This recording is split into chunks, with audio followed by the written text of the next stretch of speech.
अस्सलामुअलैकुम मेरे अजीज़ तलबा और तालिबात। मैं हूं मोहम्मद आतिफ याकूब और उम्मीद करता हूं कि आप सब बखैर आफियत हैं। आप मुझसे पढ़ रहे हैं जमात दहम की फ़िज़िक्स और जमात दहम की फ़िज़िक्स में हम अपनी किताब का unit number 17 information and communication technology पढ़ रहे हैं। अपनी पिछली क्लास में हमने इस मश्क की दूसरी मंजिल को शुरू किया था और पहले 3 सवालात 17.1, 17.2 और 17.3 को हल करना सीखा था। आज के लेक्चर में इस सफ़र को मज़ीद आगे की जानिब बढ़ाएंगे और 2 सवालात 17.4 और 17.5 को हल करना सीखेंगे। सिर्फ 2 सवालात एक ही लेक्चर में पढ़ा रहा हूं तो इसका मतलब है कि सफ़र थोड़ा सा लंबा होने जा रहा है, लेकिन आपने चीज़ों को स्टेप बाय स्टेप जोड़ के याद रखना है ताकि चीज़ें अच्छे से ज़हन नशीन हो सकें। और उसी तरह से आपने अपने नोट्स भी बनाते चले जाना है ताकि आपको बाद में चीज़ें याद रखने में और चीज़ों से मदद लेने में आसानी हो। चलें अब चलते हैं अपने लाइट बोर्ड की जानिब और सीखते हैं कि इन 2 सवालात को किस तरह से लिखना है। जी तो मेरे अजीज़ तलबा और तालिबात, जैसा कि मैंने लेक्चर के आगाज़ में बता दिया है कि आज हम आगाज़ करेंगे सवाल नंबर 17.4 से। सवाल नंबर 17.4 में हमसे पूछा यह जा रहा है कि प्राइमरी मेमोरी और सेकेंडरी मेमोरी में क्या फ़र्क है। दोबारा से एक फ़र्क वाला सवाल आ गया है और जहाँ पे भी फ़र्क पूछा जाएगा 2 चीज़ों का तो ये सवाल अहम तस्वुर किया जाता है। तो याद रखिएगा कि जो सेकेंडरी और प्राइमरी मेमोरी के दरमियान फ़र्क है ये अहम सवालात में से एक सवाल है। ये मुख्तसर सवालात के अंदर भी पूछा जा सकता है और तफसीली सवालात के अंदर भी इस बात को पूछा जा सकता है।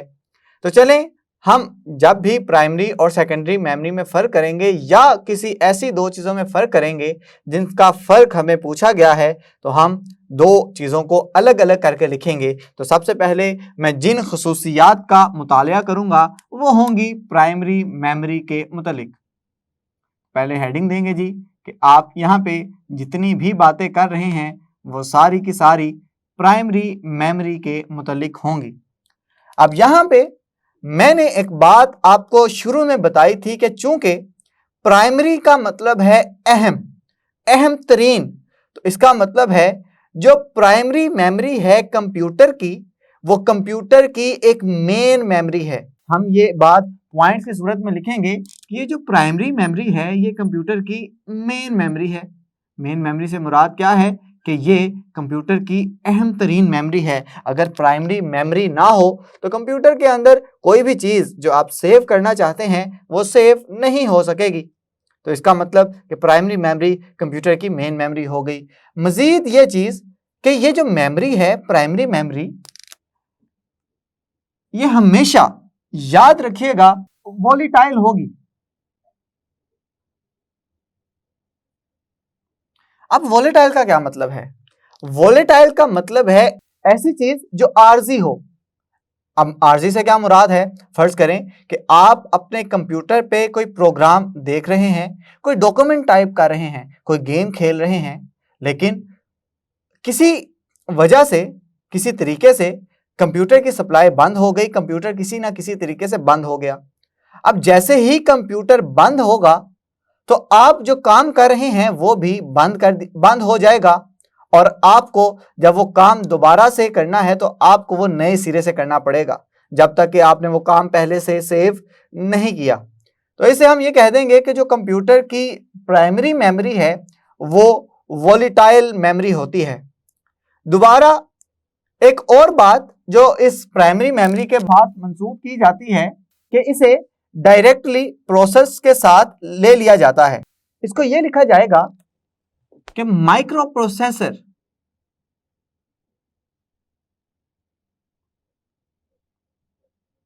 बराह रास्त इस मेमोरी को हासिल कर सकता है। यानी जब भी माइक्रो प्रोसेसर को कोई काम पड़ेगा प्राइमरी मेमोरी से तो इसे किसी दूसरे ताल्लुक की जरूरत नहीं पड़ेगी, यह डायरेक्ट प्राइमरी मेमोरी के पास जाएगा और जो चीज इसे चाहिए होगी वो इसे उठा के अपने पास अपने मकासद के लिए उसे इस्तेमाल कर लेगा। मजीद ये कि इसका जो इंटरेक्शन है, इसका जो तामुल है माइक्रो प्रोसेसर के साथ वो तेज होता है। तो हम कहेंगे कि इसका जो तामुल है वो तेज है। मजीद ये कि जो प्राइमरी मेमोरी होती है ये, और एक मजीद बात ये कि जो प्राइमरी मेमोरीज हम इस्तेमाल करते हैं ये महंगी होती हैं, मार्केट में इसकी कीमत ज्यादा होती है। अब अगर ये 5 पॉइंट्स आप समझ चुके हैं प्राइमरी मेमोरी के बारे में, तो आपको प्राइमरी मेमोरी की चंद मिसालें भी पता होनी चाहिए। इनमें से पहली मिसाल जो हमने अपने लेक्चर्स के अंदर पढ़ी थी उसको नाम दिया था रैम का, और जो दूसरी मिसाल पढ़ी थी हमने उसको नाम दिया था रोम का। तो रैम और रोम, जिसको रैंडम एक्सेस मेमोरी और रीड ओनली मेमोरी कहा जाता है, ये मिसालें हैं प्राइमरी मेमोरी। अब बढ़ते हैं अगले पॉइंट की जानिब, जहां हमें सेकेंडरी मेमोरी के बारे में चीजें बयान करनी है। तो हेडिंग पहले देंगे कि ये सेकेंडरी मेमोरी, इधर हम जितनी भी बातें कर रहे होंगे वो सारी की सारी सेकेंडरी मेमोरी के बारे में कर रहे होंगे। तो सबसे पहले तो हमने जहां कहा था कि प्राइमरी मेमोरी कंप्यूटर की मेन मेमोरी है, तो लिहाजा सेकेंडरी मेमोरी कंप्यूटर की मेन मेमोरी नहीं है, बल्कि इस चीज को स्टोर करवाने के लिए हमें किसी दूसरी चीज का सहारा लेना पड़ेगा। तो इधर हम ये लिख देंगे कि ये मेन मेमोरी नहीं है, इसी वजह से तो इसे सेकेंडरी मेमोरी कहा जा रहा है। दूसरा ये कहा था कि वो वोलेटाइल है, ये चीज जो है ये नॉन वोलेटाइल होती है। सेकेंडरी मेमोरी हमेशा नॉन वोलेटाइल होगी, यानी कि आप जब तक चाहें आपकी मर्जी है कि डाटा सेव रहे या ना रहे। जब आप डिलीट कर देंगे सिर्फ और सिर्फ तभी डाटा डिलीट होगा। फर्ज करें कि अगर आप सेकेंडरी मेमोरी में कोई चीज स्टोर रखे हुए हैं और उसे कंप्यूटर के साथ कनेक्ट करके कंप्यूटर के साथ जोड़ के उस मेमोरी के ऊपर कोई काम कर रहे हैं, और अगर किसी वजह से कंप्यूटर बंद हो जाए तो आपकी वो मेमोरी स्टोर रहेगी, जखीरा रहेगी, वो डिलीट नहीं होगी। हाँ, डिलीट सिर्फ उसी सूरत में होगी जब आप चाहते हैं कि अब इसको डिलीट कर दिया जाए, अब आपका इसके साथ कोई काम नहीं है, आपने इसको आइंदा किसी वक्त में इस्तेमाल नहीं करना। तो नॉन वोलेटाइल का मतलब यह हुआ कि ये जो मेमोरी होती है ये मुस्तकिल मेमोरी होती है, जब तक आप डिलीट नहीं करेंगे तब तक ये मेमोरी डिलीट नहीं होगी। तीसरा पॉइंट हमने देखा था कि माइक्रो प्रोसेसर बराह रास्त प्राइमरी मेमोरी को यूज कर सकता है, इस्तेमाल कर सकता है, हासिल कर सकता है, लेकिन इस जगह पे माइक्रो प्रोसेसर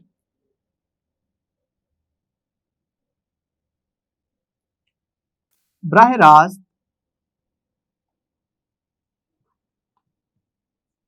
इस मेमोरी को हासिल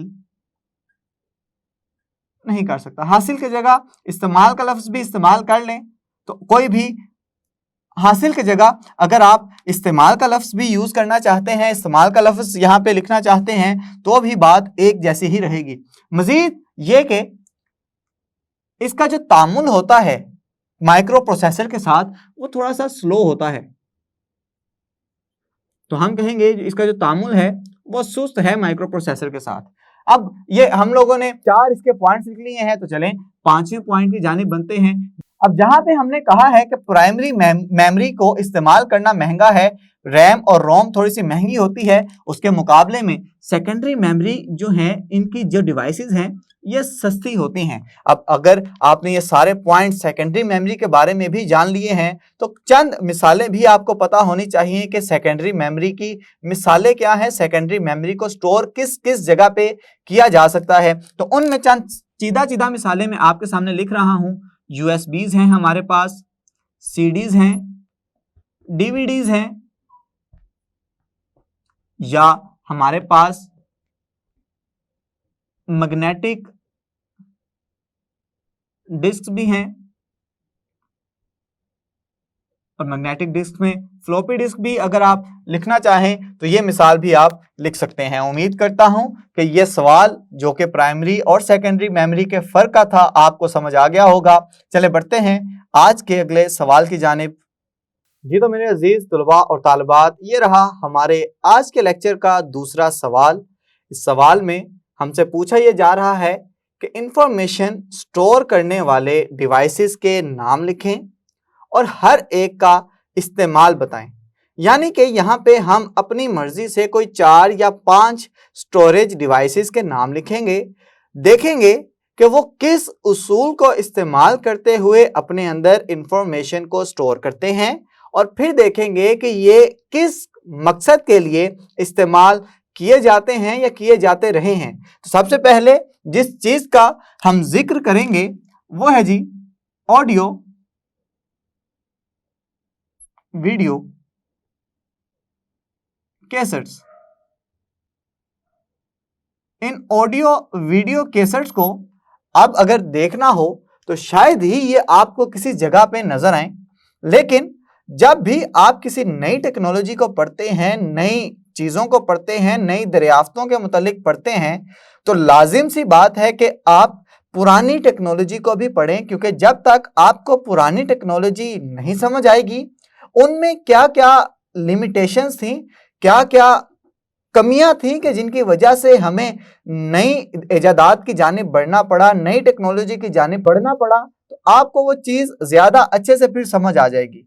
तो ऑडियो वीडियो कैसेट्स, सबसे पहले तो पता होना चाहिए कि इन ऑडियो वीडियो कैसेट्स में डाटा को जो स्टोर किया जाता था वो किस उसूल को इस्तेमाल करते हुए किया जाता था। तो याद रखिएगा कि ऑडियो वीडियो कैसेट्स में जिस असूल का इस्तेमाल किया जाता था वो मैग्नेटिज्म का असूल था, यानी कि डाटा जो स्टोर किया जाता था वो मैग्नेटिज्म के उसूलों को इस्तेमाल करते हुए किया जाता था। अब आपको ये ऑडियो कैसेट की डायग्राम नजर आ रही है। यहाँ पे आपको 2 कैसेट सी नजर आ रही हैं। इनमें जो एक कैसेट ऐसी होती है जिनमें रील बंद हो रही होती है और एक कैसेट ऐसी होती है कि जिनमें से रील जो है वो खुल रही होती है, बाहर आ रही होती है।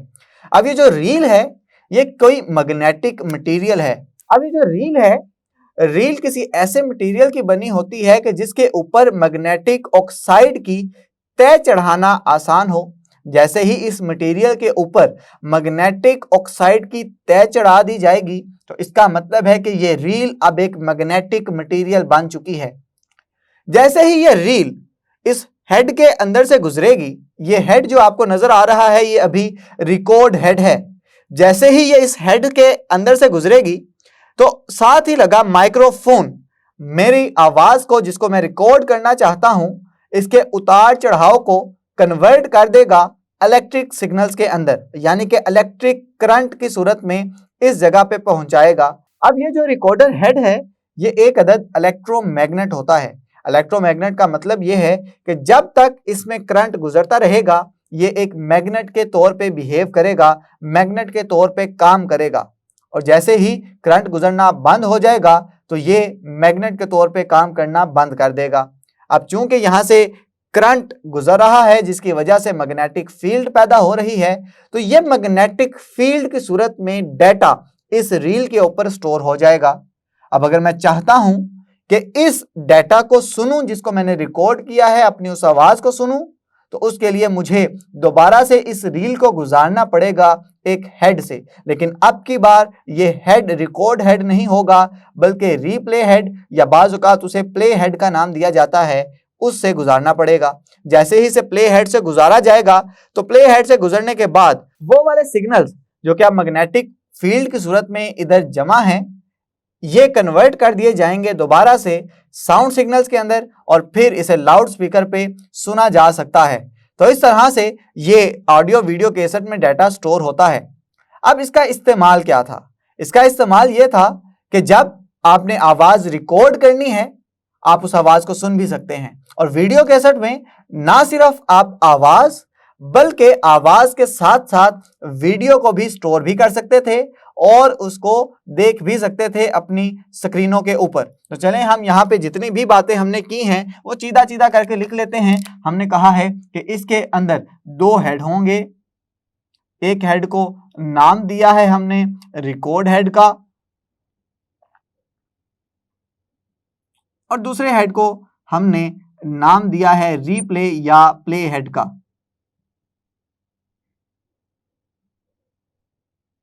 उसके बाद ये देखा है कि ऑडियो कैसेट में सिर्फ और सिर्फ आप अपनी आवाज रिकॉर्ड कर सकते हैं, लेकिन वीडियो कैसेट्स के अंदर आवाज भी रिकॉर्ड हो सकती है और आवाज के साथ साथ तस्वीर भी रिकॉर्ड हो सकती है। और जैसे ही ये दोबारा से रीप्ले हेड में से गुजरेगी तो आपने जो तस्वीर रिकॉर्ड की होगी वो बिल्कुल उसी तरह से स्क्रीन पे आपको नजर आ रही होगी। अब ये तो हो गया ऑडियो वीडियो कैसेट्स का जिक्र। मजीद आगे बढ़ते हैं जहां हम जिक्र करेंगे मैग्नेटिक डिस्क्स का। अब मैग्नेटिक डिस्क्स हैं तो इसका मतलब है कि यहाँ पे भी जो उसूल इस्तेमाल किया जाएगा डाटा को स्टोर करने के लिए, ये भी मैग्नेटिज्म का उसूल अपनाएगी। तो मैग्नेटिज्म के उसूलों को मद्देनजर रखते हुए ये अपने अंदर डाटा को स्टोर करवाएगी। मैग्नेटिक डिस्क की सबसे अहम शक्ल जो है वो फ्लॉपी डिस्क है और फ्लॉपी डिस्क एक छोटी सी डिस्क होती है जिसे मैग्नेटिक असूलों की मदद से ही मैग्नेटिक डिस्क की सूरत में इसके ऊपर डाटा स्टोर करवाया जाता है। दोबारा से ये किसी ऐसे मटेरियल की बनी होगी कि जिसके ऊपर मैग्नेटिक ऑक्साइड की तय चढ़ाना बहुत ही ज्यादा आसान होगा। अब जैसे ही ये मैग्नेटिक मटेरियल के तौर पे काम करना शुरू करेगी तो इसे हम गुजारेंगे किसी ऐसी जगह से जहां पे ये डाटा स्टोर किया जा सके। अब भी इसे 2 हेड्स की सूरत में गुजारा जाएगा, लेकिन अब की बार ये रिकॉर्ड और रीप्ले हेड नहीं होंगे बल्कि ये होंगे हमारे पास रीड हेड। और अब राइट हेड क्या करेगा, इसके अंदर डाटा को स्टोर करवाएगा और रीड हेड क्या करेगा, इसके अंदर से जो डाटा स्टोर किया गया है उसको अखज़ कर लेगा, उसको पढ़ सकेगा, उसको बता सकेगा कि डाटा इतना स्टोर हुआ है। याद रखिएगा कि जो फ्लॉपी डिस्क है ये आमतौर पर 3 से 5 MB तक का डाटा स्टोर कर सकती थी। और फ्लॉपी डिस्क के इस्तेमालात ये हैं कि फ्लॉपी डिस्क एक तो सस्ती होती है, एक काबिले एतमाद होती है और साथ ही साथ इन फ्लॉपी डिस्क्स को इस्तेमाल करना बहुत ही ज्यादा आसान भी है। तो ये इस्तेमालात हैं हमारे पास फ्लॉपी डिस्क के। मजीद एक कदम आगे बढ़ते हैं तो देखते हैं उस डिवाइस को जो कि आजकल बहुत ही ज्यादा इस्तेमाल हो रही है और उसका नाम है फ्लैश ड्राइव। फ्लैश ड्राइव यानी कि आम जुबान में इसे समझा जाए तो इसे कहा जाता है USB यानी कि यूनिवर्सल स्टोरेज बस। तो ये जो फ्लैश ड्राइव है ये आजकल बहुत ही ज़्यादा इस्तेमाल हो रही है। सबसे पहले तो ये देखना पड़ेगा कि ये किस असूल को मद्देनज़र रखते हुए अपने अंदर डाटा को स्टोर करवाती है। तो याद रखिएगा कि फ्लैश ड्राइव के अंदर डाटा इलेक्ट्रॉनिक्स के असूलों को मद्देनज़र रखते हुए स्टोर किया जाता है और ये ICs यानी कि इंटीग्रेटेड सर्किट्स की सूरत में डाटा को स्टोर करता है। ये डाटा को स्टोर करवाने के लिए हमने फ्लैश ड्राइव का सहारा तो ले लिया, अब देखने हैं कि इसके इस्तेमालात क्या क्या हैं, इसके फ़वाइद क्या क्या हैं। तो याद रखिएगा कि ये पोर्टेबल होती है। पोर्टेबल का मतलब ये है कि आप इसको आसानी से एक जगह से दूसरी जगह मुंतकिल करवा सकते हैं। अगर आपने डाटा अपने लैपटॉप से कॉपी कर लिया है, अपने USB के अंदर सेव कर लिया है, तो आप उस USB को अपने की चेन में, अपनी जेब में, अपने बस्ते में रख के कहीं भी ले जा सकते हैं। तो इसका मतलब है कि आसानी से एक जगह से दूसरी जगह मूव करवा सकते हैं। नंबर 2, इसका फ़ायदा ये है कि हम इस फ्लॉपी डिस्क की निस्बत यहाँ पे बहुत ही ज्यादा डाटा स्टोर करवा सकते हैं। आजकल मार्केट्स में 8 GB, 16 GB, 32 GB और 64 GB तक की जो फ्लैश ड्राइव्स हैं वो दस्तयाब हैं। तो हम कहेंगे कि फ्लैश ड्राइव पे आसानी से ज्यादा डाटा को हम स्टोर करवा सकते हैं। और सिर्फ एक और हम लोग मिसाल देख लेते हैं, क्योंकि उसने हमसे पूछा गया है कि डिफरेंट आपने डिवाइसेस बतानी है, मुख्तलिफ डिवाइसेस बतानी है, तो हम 4 का जिक्र कर लेते हैं। इस चौथी में हम जिक्र करेंगे कंपैक्ट डिस्क्स का। याद रखिएगा कि ये जो कंपैक्ट डिस्क है ये अपने अंदर जो डाटा स्टोर करवाती है, ये लेजर टेक्नोलॉजी को इस्तेमाल करते हुए अपने अंदर डाटा को स्टोर करवाती है। ये कंपैक्ट डिस्क को आमतौर पे सीडी भी कहा जाता है, और सीडी आपने सब ने देखी होगी। सीडी अगर नहीं देखी तो ये स्क्रीन पे आप इसकी तस्वीर भी देख सकते हैं। और ये जो सीडी है इसकी सतह लगती तो बहुत ज़्यादा रिफ्लेक्टिंग है, लेकिन ये असल में रिफ्लेक्टिंग नहीं होती, बल्कि ये कुछ इस तरह के रीजन्स के ऊपर मुश्तमिल होती है जिनको हम नाम देते हैं लैंड्स और पिट्स। लैंड्स उभरी हुई सतह होती है और पिट्स ऐसी सतह होती है कि जो उभरी हुई सतह के दरमियान में हो, यानी ये कम उभरी सतह होती है। अब जैसे ही लेजर इस लैंड पे पड़ेगा तो लैंड पे पड़ने के बाद रिसेप्टर के पास जाएगा, और जैसे ही रिसेप्टर के पास मौसूल होगा सिग्नल, वो 1 की सूरत में उसे सेव करवा देगा। और अगर ये पिट से रिफ्लेक्ट होने के बाद रिसेप्टर तक जा रही है तो पिट उसे 0 की सूरत में स्टोर करवा देगा। इस तरह से 0 और 1 की सूरत में इसके अंदर डाटा स्टोर किया जाता है, यानी कि डिजिटल सूरत में सीडी के ऊपर डाटा स्टोर किया जाता है। अब सवाल ये पैदा होता है कि इस सीडी का इस्तेमाल किया है, क्योंकि सीडी एक स्टोरेज डिवाइस है तो इसका मतलब है कि ये भी डाटा स्टोर करने के लिए इस्तेमाल की जाती है। लेकिन कितना डाटा? याद रखिएगा कि जो आम सीडीज हैं वो 600 MB तक का डाटा आसानी के साथ स्टोर करवा सकती हैं। बाद में सीडी की एक एडवांस फॉर्म आ गई जिसको नाम दिया गया डीवीडी, और डीवीडी अगर उतने ही साइज की लूं तो सीडी जो कि 600 MB करती थी, उतने ही साइज की डीवीडी 17 GB का डाटा अपने अंदर स्टोर करवाने की अहलियत रखती है। तो मैंने 4 किस्म की डिवाइसेस के नाम आपके सामने लिख दिए, उसके चंद चीदा पॉइंट्स भी आपके सामने लिख दिए। अगर आप चाहते हैं कि इन 4 के अलावा जो हमने अपनी किताब में पढ़े हैं उनके बारे में आप डिस्कशन करें तो आप वो भी लिख सकते हैं, लेकिन पॉइंट्स की सूरत में लिखेंगे ताकि चेक करने वाले पे तासुर अच्छा पड़े। उम्मीद करता हूं कि ये सवाल अब आप अपने नोट्स में भी इसी तरह से लिख लेंगे।